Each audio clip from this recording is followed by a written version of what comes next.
All right, buying the synthetic is one of the dumbest things I've ever heard. If you're going to sell a short dated in the money call option against a longer dated in the money call option, the problem is that those short calls are going to end up getting assigned, and then you're going to be short 1,000 shares of Tesla at $260.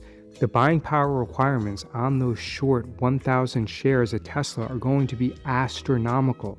Remember, Tesla went up 50% in 2 to 3 weeks after Trump was elected.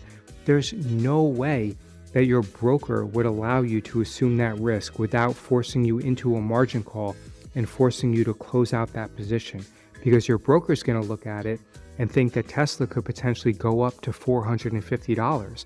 So you're going to be short shares, whereas your long call option is going to increase in value less than you're going to lose money on those short shares. I would say the probability that this type of strategy is profitable at close to 0%. Plus, you will be forced to buy back the short calls every single month to make sure that you weren't assigned. They give you exactly the amounts. But if you buy the stock and you sell somebody else the option to take the stock away from you at $260, you get $10,000. Problem is, you got to spend about $250,000 or whatever the math says here.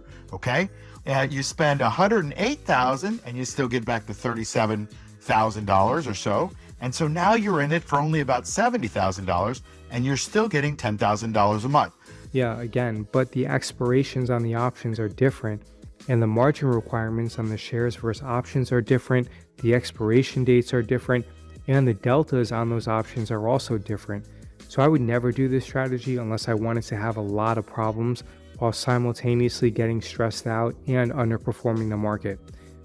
In the money, deep in the money, call as your base position. It's called a synthetic. And then I'm also selling a deep in the money strike price on the offense, right? That's what the income is. This is not a capital gain strategy. This is an income strategy. Now let me couple one more thing with it.